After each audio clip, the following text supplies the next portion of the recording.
incident on a crash at the Federal Reserve. There is an incident on a crash at the Federal Reserve. There is an incident on a crash at the Federal Reserve.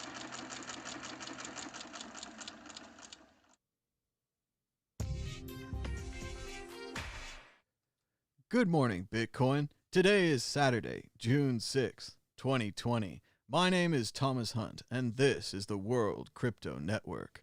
The price of Bitcoin is down 0.75% in the last 24 hours, with a last of 9,651, a high of 9,756, and a low of 9,552. That's $1 for 10,361 Satoshis. Volume is a little low as it is a Saturday, with 2,181 Bitcoins trading hands. The market continues to lean margin long, with 85% of the market heading that direction. Bitcoin dominance is at 65.57%.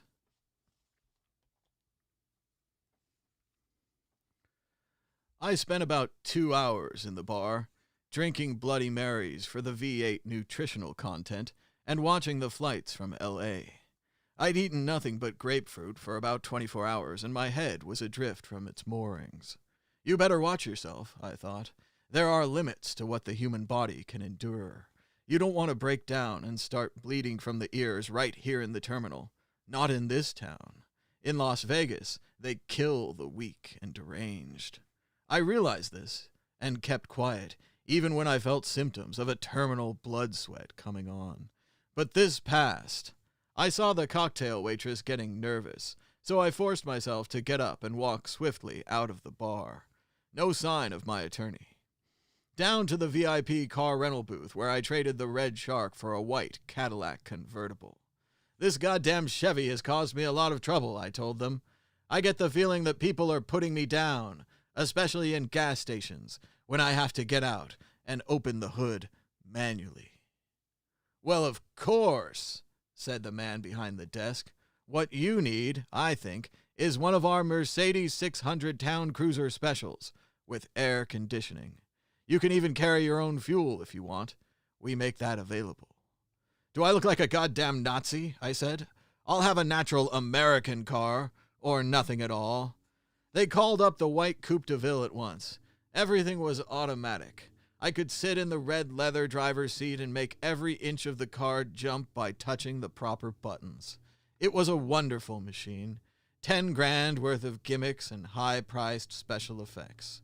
The rear windows leapt up like a touch, with frogs from a dynamite pond. The white canvas top ran up and down like a roller coaster. The dashboard was full of esoteric lights and dials and meters that I would never understand. But there was no doubt in my mind that it was a superior machine. The caddy wouldn't get off the line quite as fast as the Red Shark, but once it got rolling around 80, it was pure smooth hell. All that elegant, upholstered weight lashing across the desert was like rolling through midnight on the old California Zephyr. I handled the whole transaction with a credit card that I later learned was canceled. Completely bogus, but the big computer hadn't mixed me yet, so I was still a fat gold credit risk. Later, looking back on this transaction, I knew the conversation that had almost certainly ensued. Hello, this is VIP Car Rentals in Las Vegas. We're just calling to check on number 875045616B. Just a routine credit check, nothing urgent. Long pause on the other end. Then, holy shit! What? Pardon me. Yes, we have that number. It's been placed on emergency red line status. Call the police at once, and don't let them out of your sight. Another long pause. Well, you see, that number is not on our current red list, and number 845045616-B just left our lot in a new Cadillac convertible. No. Yes, he's long gone. Totally insured. Where? I think he said St. Louis. Yes, that's what his card says. Raul Duke, left fielder and batting champion of the St. Louis Browns. 5 days at $25 per, plus 25 cents a mile. His card was valid, so of course we had no choice. This is true. The car rental agency had no legal reason to hassle me, since my card was technically valid. During the next 4 days, I drove that car all over Las Vegas, even passing the VIP agency's main office on Paradise Boulevard several times. And at no time was I bothered by any show of rudeness. This is one of the hallmarks of Vegas hospitality. The only bedrock rule is, don't burn the locals. Beyond that, nobody cares. They'd rather not know. If Charlie Manson checked into the Sahara tomorrow morning, nobody would hassle him, as long as he tipped big. I drove straight to the hotel after renting the car. There was still no sign of my attorney, so I decided to check in on my own, if only to get off the street and to avoid a public breakdown. I left the Whale in a VIP parking lot and shambled self-consciously into the lobby with one small leather bag, a handcrafted, custom-built satchel that had just been made for me by a leathersmith friend in Boulder. Our room was at the Flamingo, in the nerve center of the Strip, right across the street from Caesar's Palace and the Dunes, site of the drug conference. The bulk of the conferencees were staying at the Dunes, but those of us who signed up fashionably late were assigned to the Flamingo. The place was full of cops. I saw this at a glance. Most of them were just standing around, trying to look casual, all dressed exactly alike in their cut-rate Vegas casuals, plaid Bermuda shorts, Arnie Palmer golf shirts, and hairless white legs taping down to rubberized beach sandals. It was a terrifying scene to walk into. A super stakeout of some kind. If I hadn't known about the conference, my mind might have snapped. You got the impression that somebody was going to be gunned down in a blazing crossfire at any moment. Maybe the entire Manson family. My arrival was badly timed. Most of the national DAs and other cop types had already checked in. Those were the people who now stood along the lobby and stared grimly at newcomers. What appeared to be the final stakeout was only about 200 vacationing cops with nothing better to do. They didn't even notice each other. I waded up to the desk and got in line. The man in front of me was a police chief from some small town in Michigan. His Agnew-style wife was standing about 3 feet to his right while he argued with a desk clerk. "Look, fella, I told you I have a postcard here that says I have reservations for the hotel. Hell, I'm with the district attorney's conference. I've already paid for the room." "Sorry, sir. You're on the late list. Your reservations were transferred to the Moonlight Motel, which is out on Paradise Boulevard and actually a very fine place of lodging, and only 16 blocks from here with its own pool and—" "You dirty little faggot! Call the manager. I'm sick of listening to this dog shit." The manager appeared and offered to call a cab. This was obviously the second or maybe even the third act in a cruel drama that had begun long before I showed up. The police chief's wife was crying. The gaggle of friends that he'd mustered for support were too embarrassed to back him up. Even now, in this showdown at the desk, with his little angry cop firing his best and final shot, they knew he was beaten. He was going against the rules, and the people hired to enforce those rules said, "No vacancy." After 10 minutes of standing in line behind this noisy little asshole and his friends, I felt the bile rising. Where did this cop, of all people, get the nerve to argue with somebody in terms of right and reason? I had been there with these fuzzy little shitheads, and so I'd sensed the desk clerk. He had the air of a man who'd been fucked around with in his time by a fairly good cross-section of mean-tempered, rule-crazy cops. So now he was giving their argument back to them. It doesn't matter who's right or wrong, man, or who's paid the bill and who hasn't. What matters now is that for the first time in my life, I can work out on a pig. Fuck you, officer. I'm in charge here, and I'm telling you that we don't have a room for you. I was enjoying this whiff song, but after a while I felt dizzy, bad, nervous, and my impatience got the better of my amusement. So I stepped around the pig and spoke directly to the desk clerk. "Say," I said, "I hate to interrupt. but I have a reservation, and I wonder if maybe I could just go to slide through and get out of your way.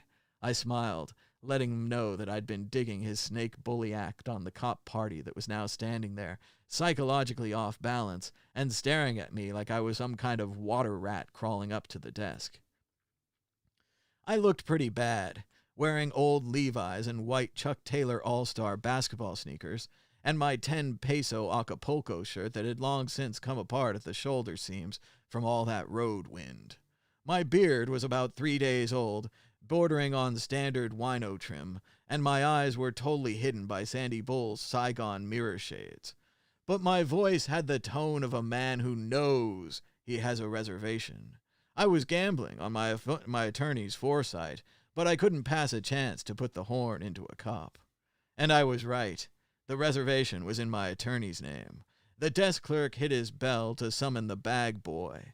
"This is all I have with me right now," I said. "The rest is out there in that white Cadillac convertible." I pointed to the car we could all see parked just outside the front door. "Can you have somebody drive it around to the room?" The desk clerk was friendly. "Don't worry about a thing, sir. Just enjoy your stay here, and if there's anything you need, just call the desk." I nodded and smiled, half watching the stunned reaction of the cop crowd right next to me. They were stupid with shock. Here they were, arguing with every piece of leverage they could command for a room they'd already paid for, and suddenly their whole act gets sideswiped by some crusty drifter who looks like something out of an Upper Michigan hobo jungle. And he checks in with a handful full of credit cards? Jesus, what's happening in this world? That was, of course, Hunter S. Thompson from the classic book Fear and Loathing in Las Vegas. It's also a great movie by Terry Gilliam, starring Johnny Depp and Benicio del Toro. Good stuff. But let's get started. The jobs report had a misclassification error that made the May unemployment rate look better than it is.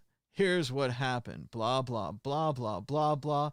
It would have been 3% higher than reported, meaning that the unemployment rate would have been 16.3% instead of the widely advertised 13.3%. As I'm sure you recall, the president had a press conference yesterday and celebrated these numbers, even saying that George Floyd himself would have looked down and been happy to see our unemployment numbers. The joy of the stock market as it exploded up a full 3%, 3.15%, 829 points to 27,110, all on the power of a jobs report that turned out to be fake just 24 hours later. Isn't it amazing? Aren't you glad the stock market's closed on weekends? It's great. It's the best. It says here, whoopsie, exclamation, informal, used to show recognition of a mistake or minor accident. Whoopsie. That's right. Let's see what's going on in Bitcoin. $90 million daily. That's what it would take to sustain the Bitcoin price at $100,000 a coin. $90 million of Bitcoin purchases daily. That's a lot of Bitcoin. Ooh, art.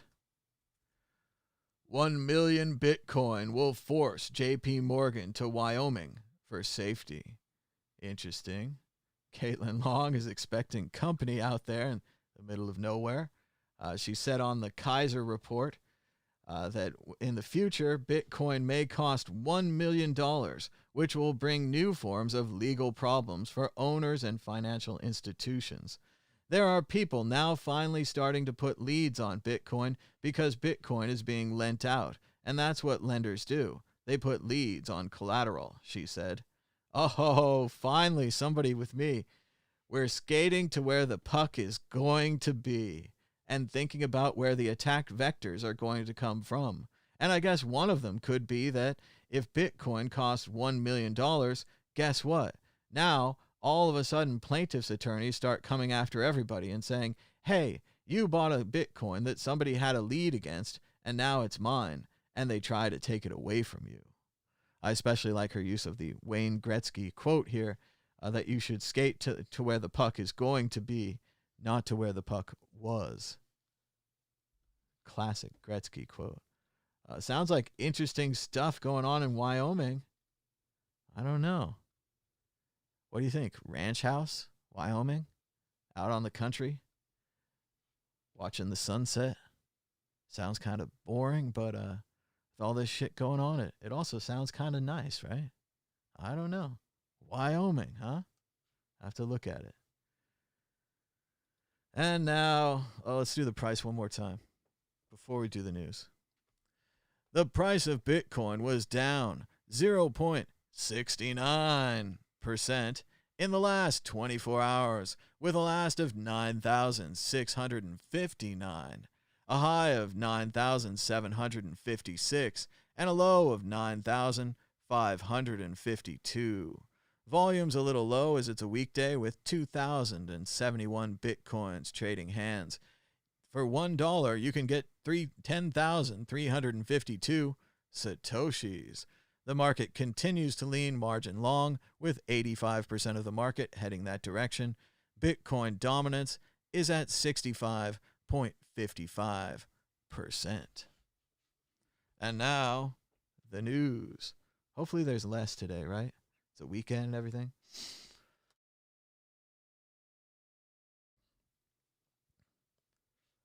Yes. After talking for 45 minutes about jobs, equality, the 2016 election, Trump signals to Yamiche to shush when she asked the president how he plans to address systemic racism. So our official plan is, shh, don't say anything. Okay. John Kelly agrees with Mathis. I think we need to look harder at who we elect. I think we should look at people that are running for office and put them through the filter. What is their character like? What about their ethics?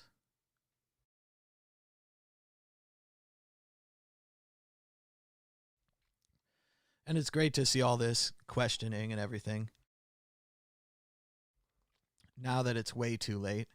Sure, it would have been great to say this before the election. Sure, it would have been great to say this before you took a job working for the guy and lent him all of your credibility. Sure, it would have been great to say this during the impeachment trial when perhaps he could have been removed from office, but better late than never. Welcome to the party, pal.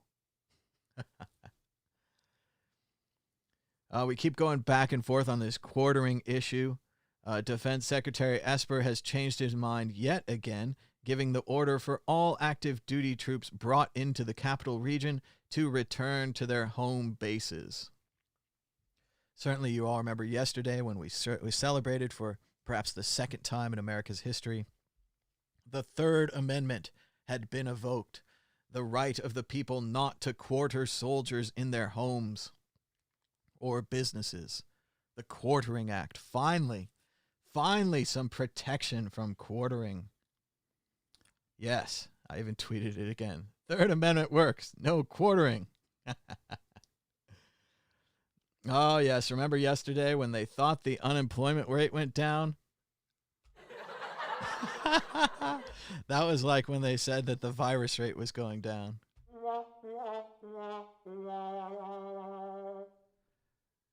You could try wishing into one hand and shitting into the other and see which fills up first, right? You ain't leading but two things back there, Jack and shit. And Jack left town.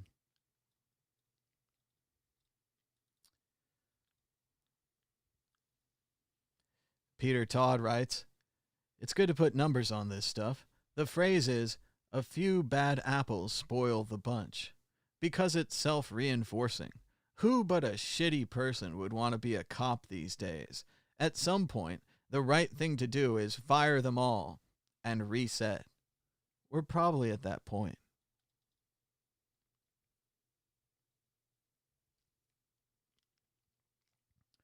Kumali Ninjani, the actor, once again, writes, Police decided to violently quell protests to loudly proclaim they won't change. This strategy backfired because now we have hundreds of videos of cops using excessive force. People who didn't think police brutality was an issue last week now believe police reform to be essential. So the violent strategy has not worked, will not work, has never worked. Bitcoin's better because it's constantly decentralized itself, whereas other altcoins started out centralized and became more centralized. Yeah, we all know that. This is pretty telling here. Police are now brutalizing everyone just to maintain their ability to brutalize black people. It's pretty right on. Just like to ask everyone to like this show, give us a thumbs up and a share. About 22 people watching us on a Saturday morning. How's it going, guys? We will be trying to take some phone calls. It looked like we were light on news today, but that's something I've been hoping every single day, but it doesn't seem to happen. They suspended the 2 Buffalo police officers, but Jill Winebanks, former Watergate prosecutor and very impressive woman, says that they need more. We need more suspensions, arrest for assaults, and new rules and training for all police in the U.S. I think we're going to get to it later, but the Buffalo police officers are pretty impressive. After they suspended these 2 officers, the other 57, perhaps 59 or so, everyone in this group here, the emergency response team, they all resigned from the emergency response team in protest, not over knocking the guy down. Oh, that's what you thought. Knocking the guy down, not giving him first aid, allowing him to bleed out of his ears on the street, a 75-year-old man. No. They resigned from the task force in protest because these cops were suspended without pay. I mean, they're out there knocking down an old man doing their job. So really impressive work from Buffalo. The obvious answer is fire them all. Fire them all, fire them all, fire them all. Then try them in court for assault. Enough. Remember that border wall that the president was building? People are sawing through and climbing over Trump's border wall. It doesn't work. It's almost like General Patton said years ago. Fixed fortifications are a monument to the stupidity of man. I should get that on a little button. Fixed fortifications are a monument to the stupidity of man. Build a wall so we know right where it is. We know right how tall it is. We can go around it, over it, under it, or through it. The wall is stationary. It never moves. It's the easiest target to hit in the world. It never changes. If it changes, it's visible. Walls are terrible. On a national day of mourning, Rand Paul was the only opposition to a bill that would make lynching a federal crime. And he had the nerve to tell the Senate's only black senators that their bill did not take lynching seriously enough. There are no words. It was classic to see the filibuster used in its original form to block lynching bills, and then in the modern time to see it used once again to block lynching bills. It just had a beautiful historical synchronicity to it there.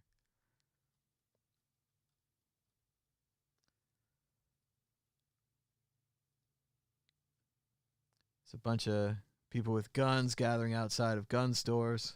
Seems like they're rallying. Supremacist games. Let's see. Yes, they're returning the troops home, so that's good. This is from a couple of days ago, but I don't think we played it, so let's just watch it again. This is from Seattle, Washington.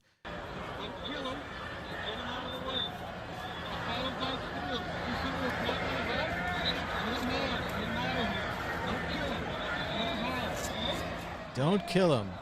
Hit him hard. Get him out of the way. See, now, it's sad because this guy probably thinks he's doing the right thing. He probably thinks that he's saving protesters' lives here. But the reality that we've already drifted over into this military frame where the officer is walking through the troops before the battle, and he's saying, don't kill him, but hit him hard. Don't kill him, but hit him hard. And he's talking about American protesters there. Here we go. Finally. I don't know why he hasn't run yet. I was all ready for The Rock. Even yesterday, I was saying that it was time for Joe Biden / The Rock. Someone corrected me, saying, of course, The Rock would never run with anyone but The Rock. So I suggested The Rock / The Rock for 2020. But here he is, future President Dwayne Johnson, The Rock. And you'd be surprised he's actually, again, he has that personality and the persona of the wrestler and everything. But when the actual man himself speaks, who's a very put together and strong gentleman, obviously, he's got it all together. He's better than the current occupant. Let's hear from The Rock. Where are you? Where are you? Where is our leader? Where are you? Where is our leader at this time? At this time when our country is down on its knees, begging, pleading, hurt, angry, frustrated, in pain, begging and pleading with its arms out,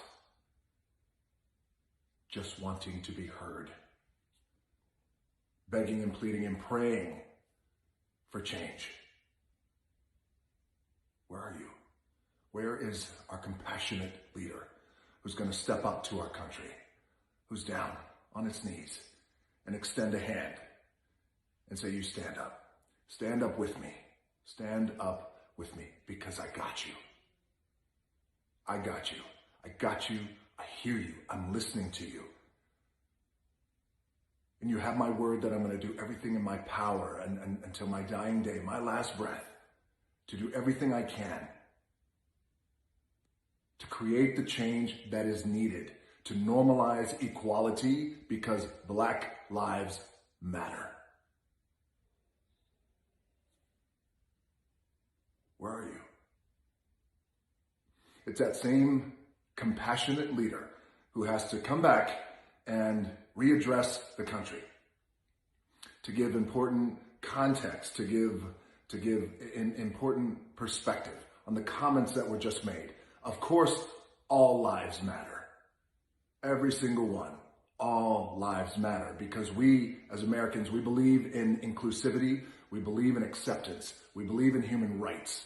We believe in equality for all.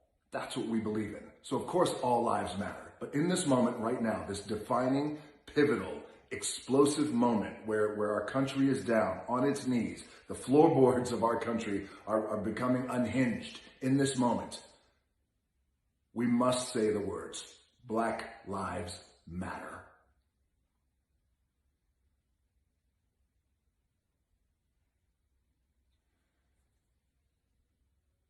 Where are you? Where are you? Because here's what happens.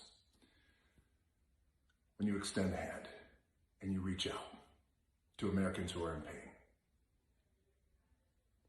and they stand with you. They stand with you. Here's what happens. The entire country stands and rises as well.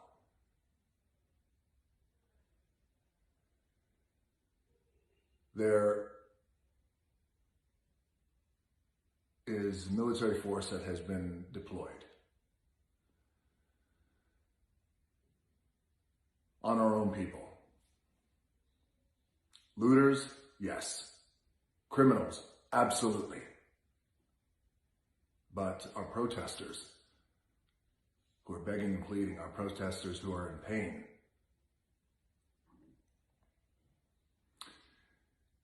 you know, you would be surprised how people in pain would respond when you say to them, I care about you.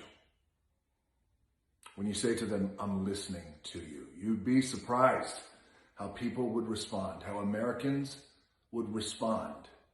If you say to them, I care about you, I am listening to you. This is our country. You are all my people. And I take full responsibility and full accountability for something that has been hundreds of years of systemic disease. Why am I taking full accountability? Because I am your leader.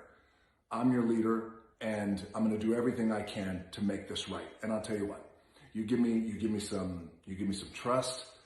You give me some time. You give me some effort. You give me some love. I'm right there with you. And together, we're going to make this right. Together, we're going to create that change. Together, we're going to normalize equality. We're going to do it, but we're going to do it together. You'd be surprised how Americans and how human beings would respond. They would rise up with you. We would rise up with you. The world would rise up with you. I want to take a moment to thank the world. I want to take a moment right now to thank the world for standing up with us in our fight for equality, to normalize equality. I want to thank all these countries around the world. Incredible, inspiring, beautiful displays of solidarity. And I want you to know something. And I feel confident speaking on behalf of your American brothers and sisters, us, through our fire, through our smoke, through our debris, through our noise, and everything that we're going through right now, because there's a lot happening around us as we're taking our lumps. Don't think for a second that we don't see you. We see you. We see you. We thank you. We love you.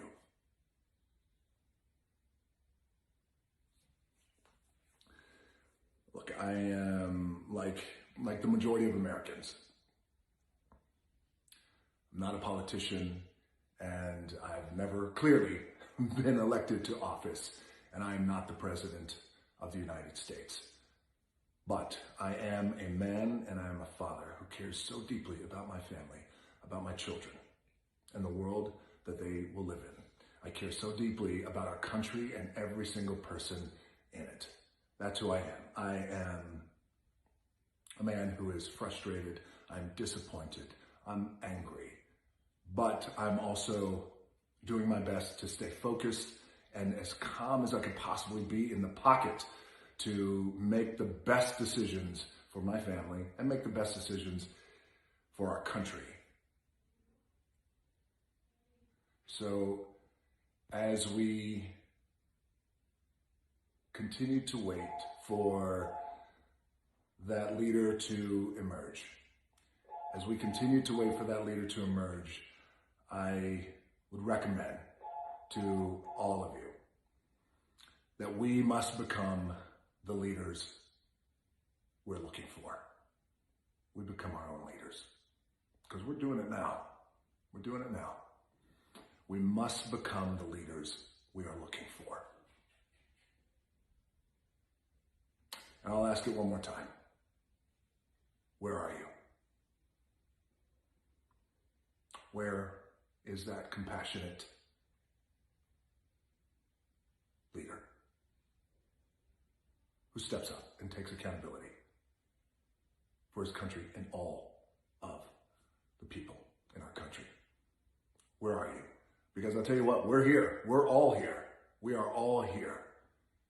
We're all here. And the process to change has already begun.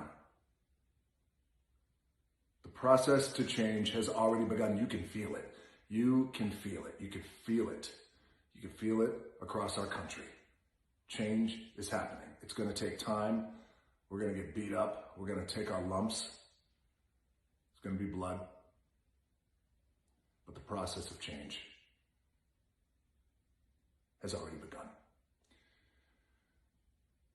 You guys stay strong. We got this.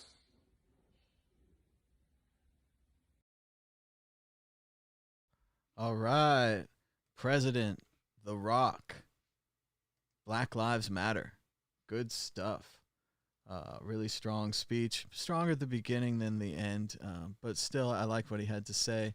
And I like the way he expressed it. Also, I remember here's a celebrity putting his neck out on the line here. A lot of people might not like this. I know of a certain quarterback who got in a lot of trouble for saying similar things and pretty much lost his job for life. But I think we're going to talk more about that later because we've got a good story on that from Roger Goodell. A Bitcoin girl writes, I can't even focus on Bitcoin. The world is in chaos, ignited by the ignorance of an arrogant, clueless, narcissistic, privileged, empty shell of a human. Yesterday at the White House press pool, they were all set up to ask questions from social distance areas because the virus is still out there. Minutes before they were about to get to ask questions, the White House people moved the chairs in close together. The White House press secretary saying that, quote unquote, it looks better. You'll also note that Trump and his advisors are all grouped together, not socially distanced, not wearing masks. The idea that you can wish and imagine the virus away is now being effectively used by the government. This is pure propaganda purposes. Later in the speech, the president commented and said how much he liked the press better this way, close together. After he finished speaking, he didn't even take any questions. So these were props. He used them as props. He made these people less safe, more likely to catch the virus, so that they could be better props on TV. Nice. The reporters, blah, blah, blah. Yes, they complained, but they did it anyway. Hey, check out the Bitcoin group. We did the Bitcoin group yesterday with Dan Eve and Josh Gagala and me. Check it out. We talked about worldwide protest, Bitcoin price, 8,000 Bitcoin ATMs, and COVID-19. Because viruses don't go away just because you wish it. I updated the audio podcast. Yesterday's show and yesterday's Bitcoin group are now both in audio podcast form, so you can get them without all these annoying visuals and all these like buttons. You can just enjoy it on podcast form in the background. Good old Coinbase, always everyone's friend in Bitcoin. They want to sell blockchain analysis software to the IRS and DEA a year after acquiring the company Neutrino. Great job, Coinbase. You'll note once again, this is the standard Coinbase formula. There's already a company called Coin Analysis, right? Blockchain analysis. There's already companies doing this, but Coinbase ever searching for that business model. Where's our business model? Are we a Bitcoin company? Are we a crypto company? Are we a wallet? Are we an exchange? Oh, maybe we're investigating people. But you see, the problem with this, again, complete lack of leadership from the top down, complete lack of strategy, complete lack of foresight.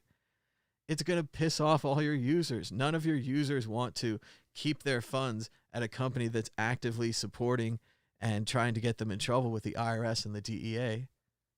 Does this make any sense to anybody? Bitcoin, the great free currency.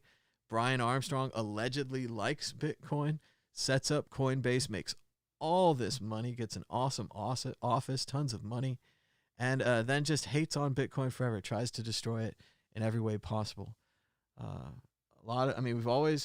We've said, boycott Coinbase before, and we've tried to not use them, and Cash App is getting better and better. I really think everyone should start casually migrating to Cash App, and if you like it the same or better than Coinbase, at least so far, Cash App has a clear business model. Cash App is going to sell you Bitcoin. They also do a bunch of Cash App stuff, but I don't care about that part. Also, Cash App, Jack himself has pledged many times on Twitter, they are not even going to accept Litecoin. Stop asking him. So he certainly doesn't want anything to do with Ethereum and 1,000 other tokens and the other garbage that, of course, Coinbase, chasing the business model of Whoopsie from all those years ago, chasing now the business model of Binance, is trying to get in on that too. So I think if you're looking for an alternative to Coinbase, at least in the United States, and I hear they're expanding Cash App soon and all that, it's time to start. It's time to start just casually moving on.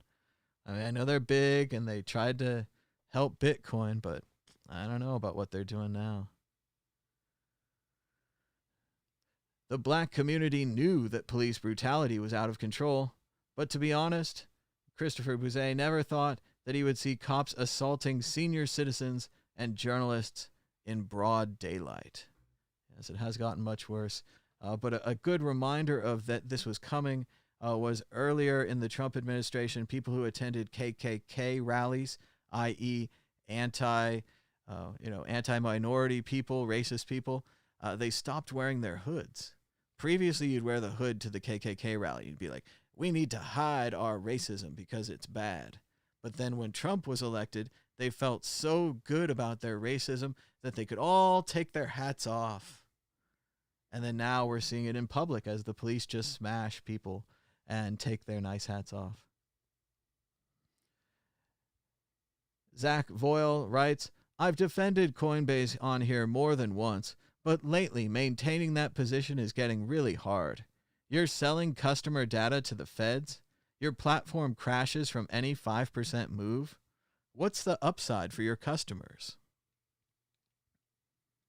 They really didn't think about this one. I mean, at least Google created multiple companies under Alphabet, and now like a true big brother, they can just claim, oh, that's not us, that's one of the Alphabet companies. I think Coinbase probably tried to do the same kind of strategy, but they just keep bringing everyone in because, you know, what if they could hack your security? What if they could improve your software somehow? Remember when they hired Hacking Team, the group that had been helping countries like Sudan spy on journalists? So it's just when you have no ethics, you have no character, you have no business model, and you're just copying everyone, it doesn't matter how much VC you've earned, or you've raised. Sorry, you haven't earned it. You're just going to burn it all up. And in the end, there'll be a fire. And people will say, what was that fire over there? And they say, oh, that was Coinbase. That was one of the bridges. That was Cortez's ships that we used to get to the New World. And once we got to the New World, what did Cortez do with his ships? That's right. He burned them. Burn them. Burn them. Video from, looks like New York City, maybe. Police arrested a husband and wife on the stoop of their building in the UAWS just after 8 p.m. They were cheering on a peaceful protest on their block. This is at their house. They were arrested at their house and dragged away, not even part of the protest. Shout out to Binion's in Las Vegas on the old downtown there. The poker tables are gone. John Mahaney here asked around. He said the consensus is that the tables are in storage in the hopes to return one day. It's the only casino he's seen so far that didn't leave their poker tables on the floor. And Binion's was historically the home of the World Series of Poker before it moved over to the Rio. Benny Binion also started the World Series of Poker. He was a poker player himself and won the championship several times.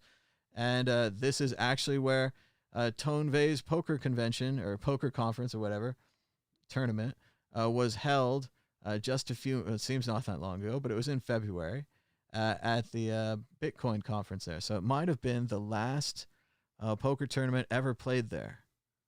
Pretty cool. And surprisingly enough, Tone Vay's won. He won his own tournament. He's a pretty good poker player, usually goes to the top 10 or so, but this one he took home. So pretty cool. Here we go. This guy. Oh.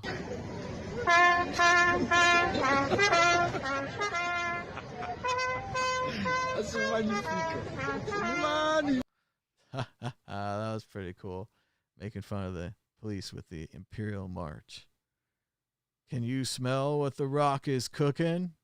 Yeah. And here it is. The National Football League. They need to reinstate Colin Kaepernick. They need to give him a job because guess what? It turns out, remember all those protests, all the kneeling, and the NFL got all so mad and you can't do that. You're disrespecting the flag. Guess what? Kaepernick and the other protesters were right. It turns out there is police brutality in America. It turns out that Black Lives Matter is actually an important statement and something that should be said over and over again. And it turns out that the NFL was wrong. They were wrong to do this to their players. They were wrong to blacklist Colin Kaepernick. They were wrong to deny him his NFL career. And this is not enough. This stupid apology I'm going to play. This is not enough. The Roger Goodell brought is broken again. But yes, the NFL is apologizing to the protesters because they were wrong.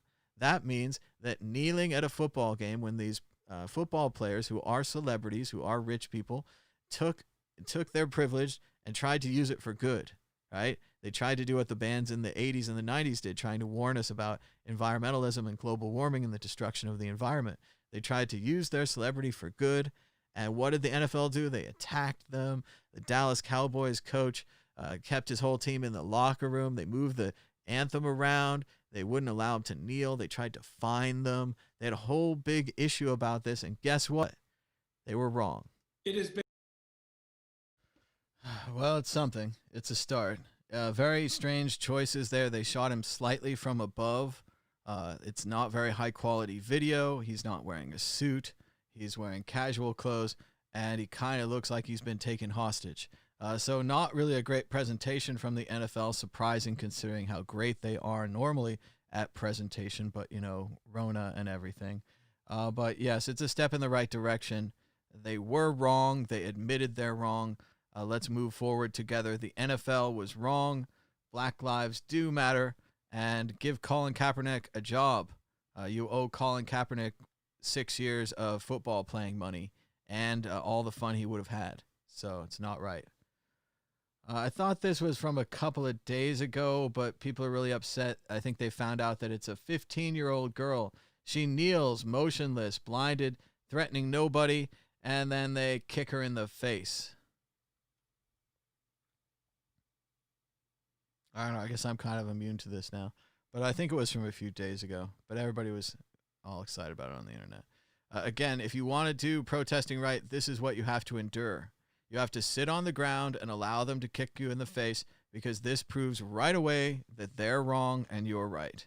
It's painful. It's awful. But rows and rows and rows of kneeling protesters, rows of laying down protesters willing to take it from the police will end this sooner than running around or challenging the police or attacking them or anything like that. So, as we said earlier, 57 officers from Buffalo, members of the emergency response team, have resigned from the team, showing support for the officers who shoved the 75-year-old man. They are still employed in Buffalo. So can you believe these police officers? Can you believe this? This is such a mistake. And they say it's actually the police union. And this is something that's going to come up more and more as this story unfolds and as the rest of this police reform attempts to happen in the United States.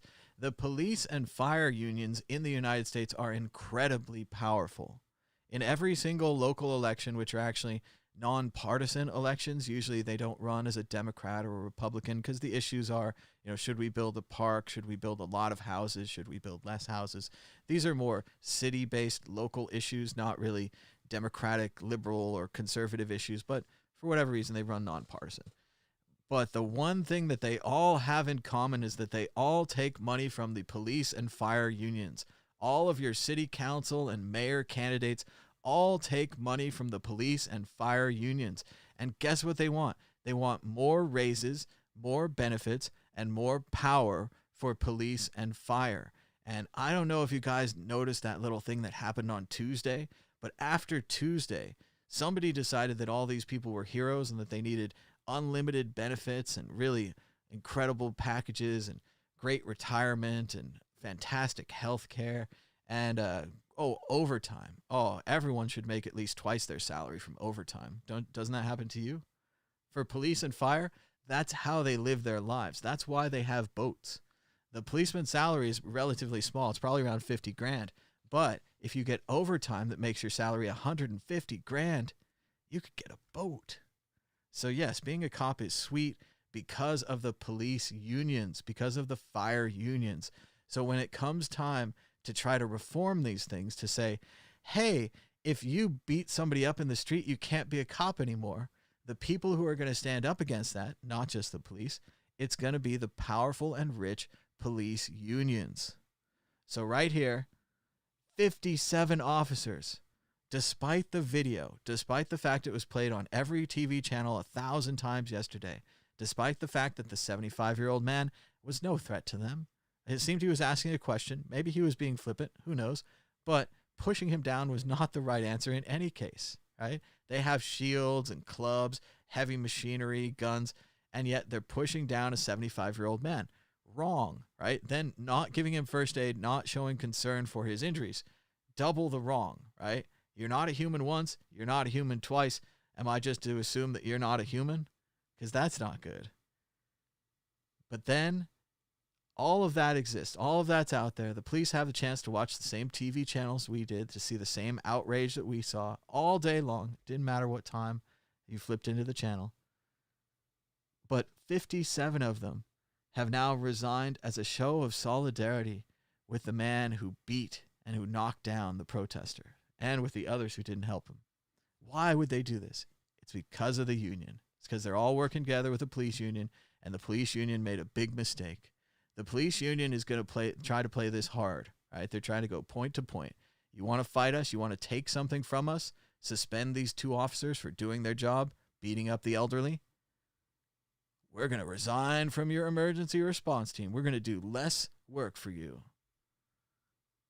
We've got to break these police unions. I know that's a shock. It's like left-wing liberal guy arguing against unions, but unions do become too powerful. And in the police and fire cases, it's always a spectrum, right? There's something that's good when it starts out. It's good when it's small. It's good in the middle. It's bad when it becomes too powerful. I mean, there's same thing for corporations. If corporations have a little bit of power over workers, it's okay. If they have middle power, it's okay. If they have a lot of power, pretty soon you've got child labor. You've got no weekends. You've got endless overtime with no overtime pay. That used to be overtime. It didn't used to be time and a half, sweet. It used to be you just keep working, you slave. But that's because of unions. We got rid of that, but then sometimes the unions get too strong. But keep an eye on this. This is going to keep happening. You're going to keep saying, why would the police do that? Why would they do that? And it's the unions. The unions are powerful. So these celebrities here don't know, but they just don't know yet. They'll know soon. Hey, check it out. 6 busloads of soldiers were dropped off near the White House. No one would tell her anything. No unit, no numbers, no orders, except that they're coming in, not going out. A soldier started speaking to her because she was a citizen, asking questions, and was reprimanded.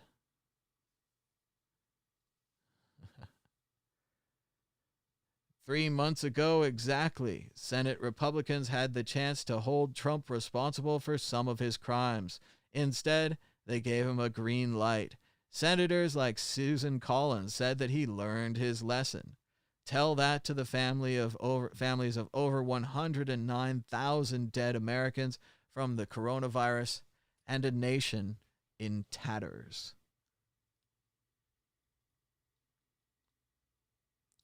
Donald Trump is retweeting Glenn Beck. Glenn Beck's trying to say that George Floyd was not a hero, saying that the fact he has been held up as a martyr sickens me. But that's what a martyr is, right? A martyr is someone who dies for the cause. So George Floyd has died, and because he was murdered by police, there's a cause. So he's a martyr. So I can't really spell it, but here the thing fixed it. A person who is killed because of their religious beliefs, or to kill someone because of their beliefs, a martyr. So a person who is killed for their beliefs. So yeah, George Floyd is a martyr. Glenn Beck's crazy.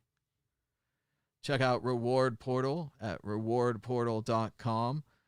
Dan, Crypto Raptor, is working on this. My friend Ben's helping out too.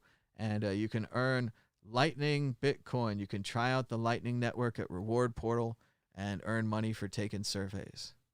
That's all it is. Pretty cool. Why did the Netherlands intelligent lockdown work? It's because the Dutch actually followed the rules. I love Holland. So much better than here.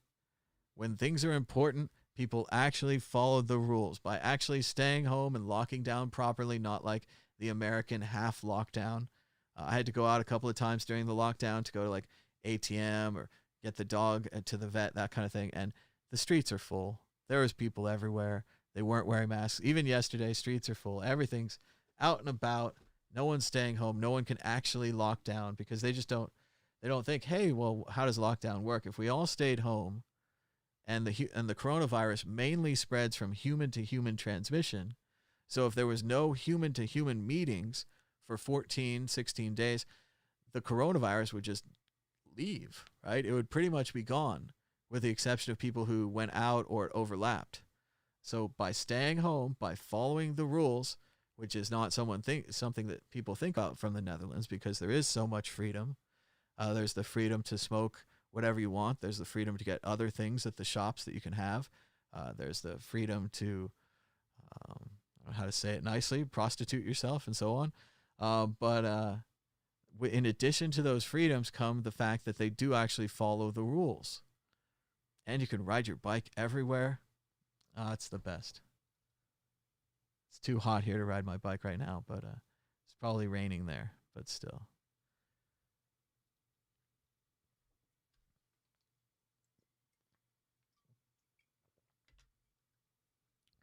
Remember the press conference from just yesterday, how excited the president was. The unemployment numbers were down.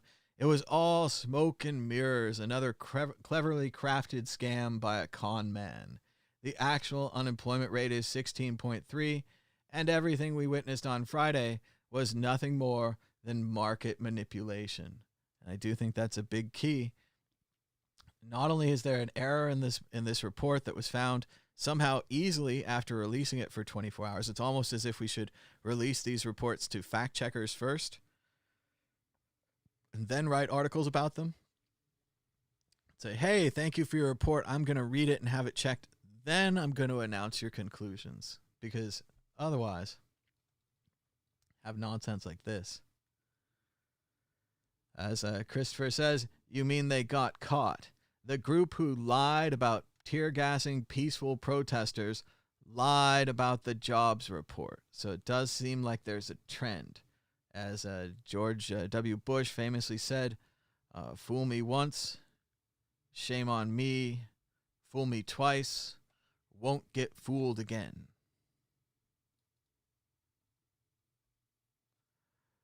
Just more reports.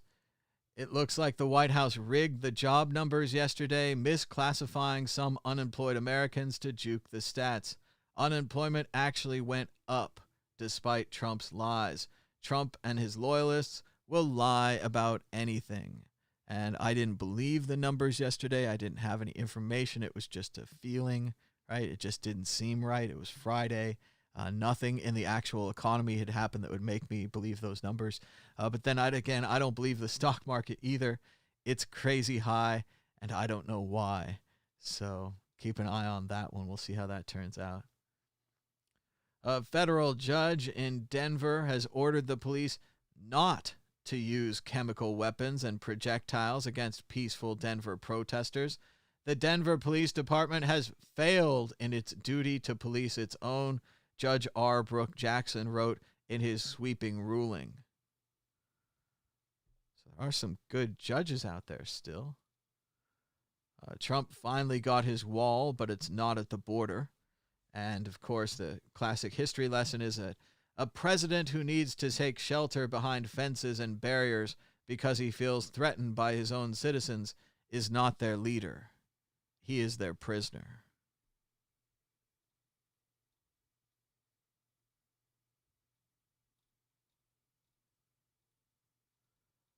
More strange news from this strange person. General Barry McCaffrey writes, Trump approves plan to withdraw 1/3 of U.S. troops from Germany. General writes, a gift to Russia, a finger in the eye to NATO, a threat to U.S. national security. I'm not sure how many of these things just have to keep happening before you guys start to question things. It does seem like he's Putin's best friend, offering to break up NATO, arguing against the EU, arguing against our allies, and now visibly not supporting our allies by removing 1/3 of U.S. troops from Germany over the objection of the Germans and the EUs and NATO. It's just like if you had a wish list of what Vladimir Putin wished for, and you look at what this guy did, and you said, my God, he satisfied almost all of Putin's wish list.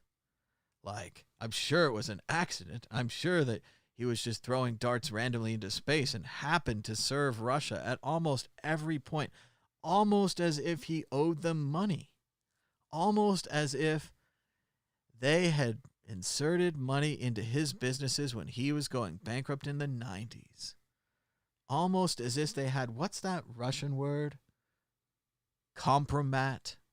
Compromat. Comrade. Compromat. It's almost as if they have compromising information on him controlling the way that he acts. Strange. London continues to protest with the Americans. Black Lives Matter, even in London. This is an interesting and sad story about the United States. Remembering a thread from years ago that had the question, what do people visiting your country need to know? Top reply for the U.S. was, if you're ever pulled over, don't get out of the car like you do at home. Our cops will kill you. And every non-U.S. reply was like, wait, what? But no, that's true. Can't get out of the car. They're very afraid of you at all times. You're the enemy. Shout out to Adam Ludwin. This is just good common sense advice. If you want to win a debate, you should be able to make your opponent's argument better than even they could, and then dismantle it. If you're afraid of learning what your opponent's argument is, then you have zero hope of changing minds.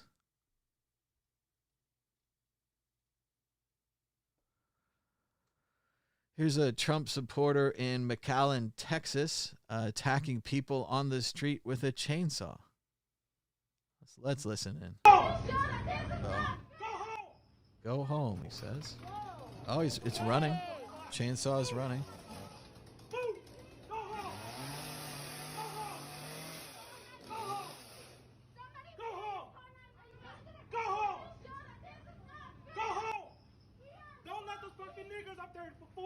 Whoa. Antifa bullshit people to you. Don't let these pendejos right here. Don't let these fucking assholes lie to you. Don't let them lie to you. This is a valley. Wow, that's pretty amazing. I've never seen a person threaten to attack people with a chainsaw on public streets before. Look at that. It's clearly running. Whoa, threatening sounds. I mean, and again, they have camera phones, guy. Like, there's still laws. I'm going to read it in 2 or 3 days. They'll be like, man who attacked people on street with a chainsaw says he's sorry, doesn't want to go to jail, doesn't want to lose his business. Too late. Just like freedom of speech, you can say anything you want, but there are consequences. Attack anybody you want with a chainsaw, but there are consequences. So, very strange. Texas. This is, I don't know, kind of made me glad I'm not in the Bay Area. The Golden Gate Bridge now makes music. You can hear this whistle all over the city. Let's listen in.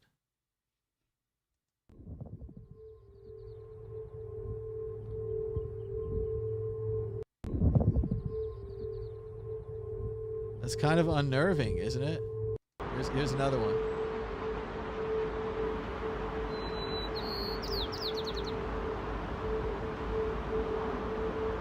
That's annoying. I mean, it used to just make the foghorn sound all the time, which was kind of nice because it was a useful sound.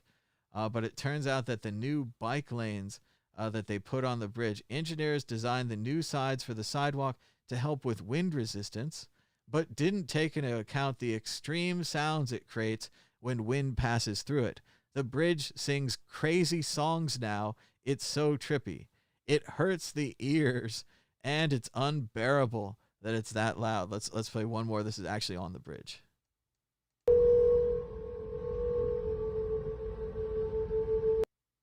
Oh, Twitter video. Oh, it's on full screen. That's all I wanted.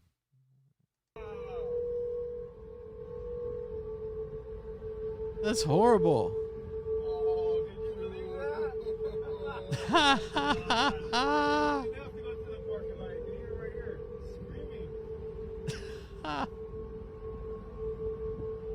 Well, this is really sad. It's one of the most beautiful bridges and one of the best parts of the Bay Area, and it's a tragedy that they've screwed that up. I'm sure they'll fix it. I'm sure they'll improve the slats, but for right now, what an obvious mistake. You know how fast the wind goes through there. You can simulate it on the computer. You know what slats are gonna do. But yes, poor Bay Area. You can now hear a strange ringing sound. I wonder if you could hear it at my old apartment. It probably would have driven me crazy. So, oh well, so much for that. They say it's extremely 2020 that the new railings on the Golden Gate Bridge produce a constant, ominous hum in high winds that is audible for miles. So it wouldn't be such a problem if you didn't have high winds all the time, but obviously in San Francisco you have high winds all the time. There's also a great story about an old lady who she was born before 1917. She was like the last survivor pre-bridge. And the area there actually used to be called the Golden Gate because of the mountains and Sausalito on the right and the San Francisco on the left, and the opening, the mouth of the Golden Gate, the mouth of the bay there, of the bay, goes out into the ocean, and it was just the Golden Gate. And she said, it was a lot prettier before they put that bridge in. Just to show you get what you deserve when you ask a 100-year-old lady what she thinks of change. She says it was a lot prettier before they put that damn bridge in. The Guardian is writing about police brutality overseas, even saying exactly what I and others have been saying, that protests about police brutality are met with a wave of police brutality. So if you're asking yourself, do we live in a police state? If you go out and protest for your rights, will you be crushed and stomped by police? The answer is yes. So we have found the enemy, and it is us.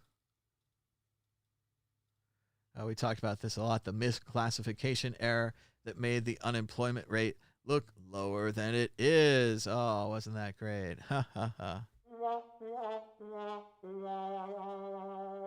And, of course, you all said it couldn't happen, but the president recommended it live on TV. So Americans are gargling with bleach and drinking household cleaners to prevent the coronavirus, according to the Center for Disease Control. So please do not drink bleach. Do not insert light inside of yourself.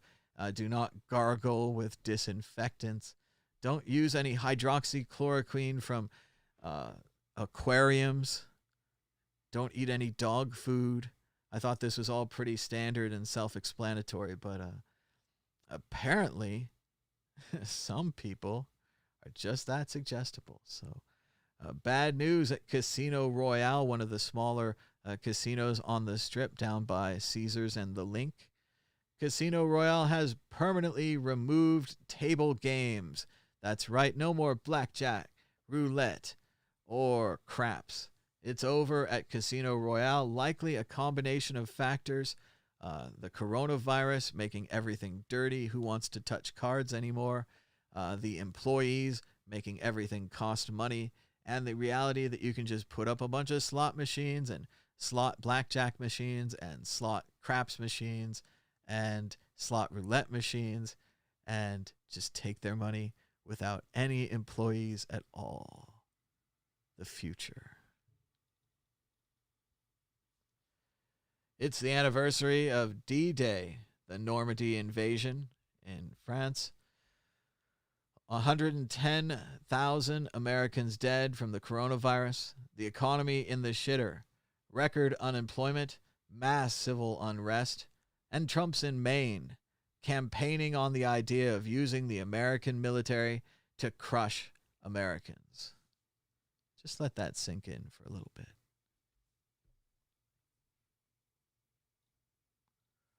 Thought this was pretty funny. This is Kendall Jenner. I guess she's one of the Kardashians. I don't know. But here she is on Facebook, really standing up for Black Lives Matter, really showing her support. Of course, if you look closer at the picture, it's a shadow. She's not wearing a sign, or she's not holding a sign. They photoshopped the sign in. It's not just the shadow that's bad. You can see she's not even gripping the sign. If you look just a little bit closer, the sign is just tacked on right next to her hands. So, great idea, social media manager for Kendall Jenner. At least we got some chuckles.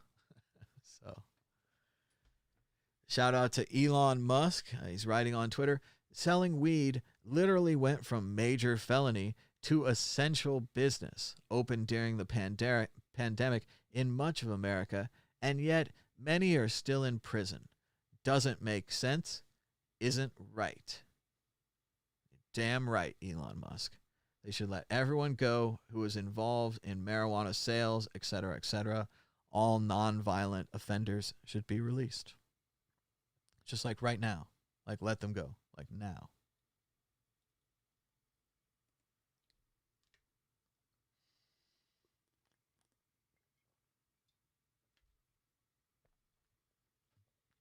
Probably another long read here in the Atlantic. What the United States is witnessing is less like the chaos of 1968 that further divided a nation, and more like the nonviolent movements that earned broad societal support in places such as Serbia, Ukraine, and Tunisia. The article is titled, "The Trump Regime is Beginning to Topple."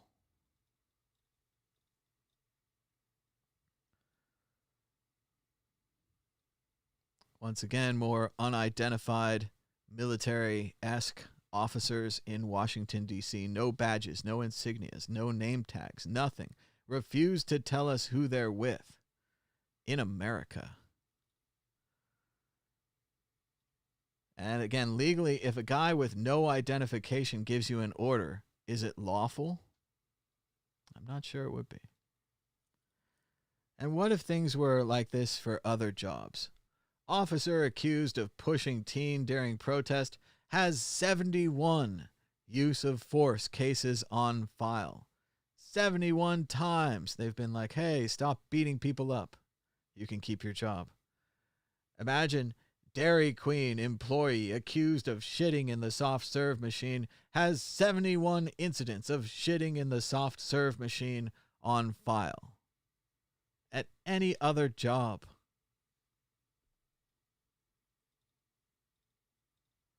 Shout out to Twitter.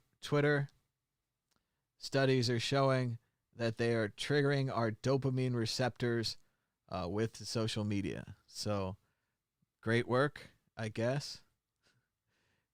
It's too bad that we haven't used it for anything more meaningful and beneficial for humanity rather than the current endless loop. There it goes.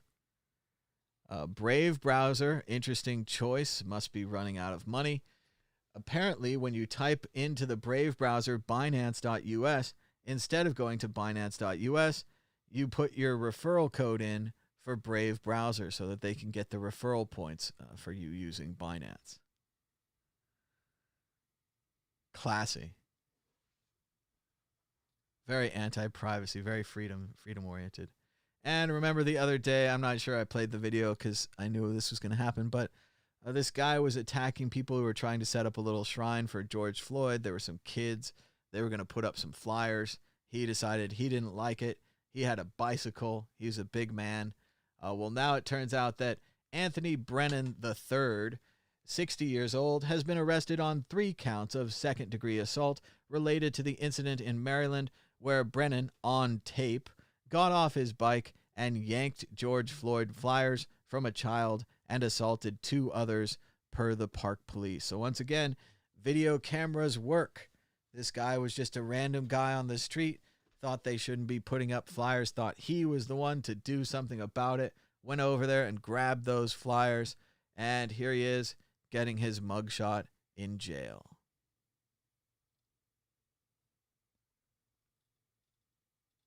And we did it. We made it to the top of the news.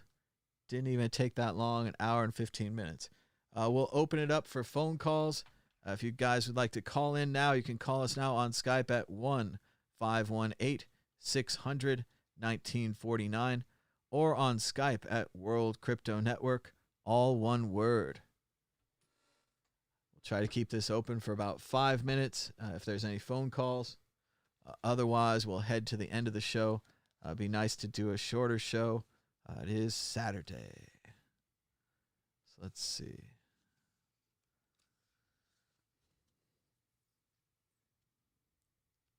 Trying to figure out where Thompson is these days. Let's see what he's up to. Oh, these are some weird post-book sections. Let's see.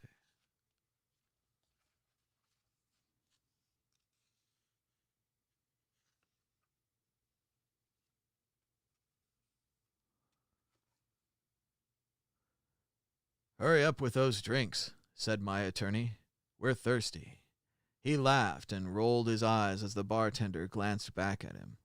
Only 2 rums, he said. Make mine a Bloody Mary.